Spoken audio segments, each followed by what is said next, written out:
Bienvenue sur la chaîne Info Capitale. Ici, nous vous présentons l'actualité africaine et mondiale en continu. Très chers internautes, merci de vous abonner et d'activer la cloche de notification pour ne pas manquer de nouvelles vidéos. Comme ses prédécesseurs, le président Assimi Goïta a permis à 501 détenus de finir l'année en beauté en recouvrant leur liberté. Cette grâce présidentielle arrive au moment où la Covid-19 n'est pas carrément terminée. Le président Assimi Goïta n'a pas dérogé à la tradition. Chaque fin d'année, le président en exercice du pouvoir accorde sa miséricorde aux prisonniers qui ne sont pas aussi dangereux. Il leur donne une chance de recommencer leur vie.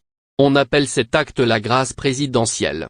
Cette année, malgré la situation politico-sécuritaire et sociale du pays, le président, comme un dieu, ne s'est pas laissé envahir par ces événements.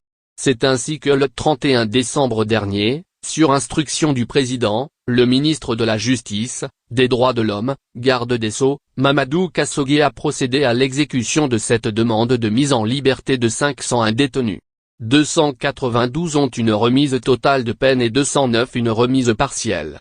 En plus de cela, cette grâce permettra de désengorger les centres de détention et prévenir contre la pandémie du coronavirus qui est entrée dans une phase décisive.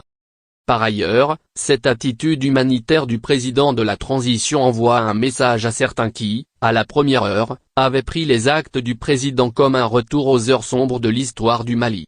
Et ceci en dit peu sur les travaux humanitaires du président depuis son arrivée au pouvoir. Donc cette grâce qu'il vient de donner à ces 501 détenus est peu par rapport à sa générosité et ceci démontre les actions sociales du président Assimi Goïta. En tout cas, ces détenus sont les plus heureux dans cette histoire puisque certains d'entre eux avaient perdu l'espoir de recouvrer la liberté. C'est tout simplement bien de se voir hors de quatre murs. Source, le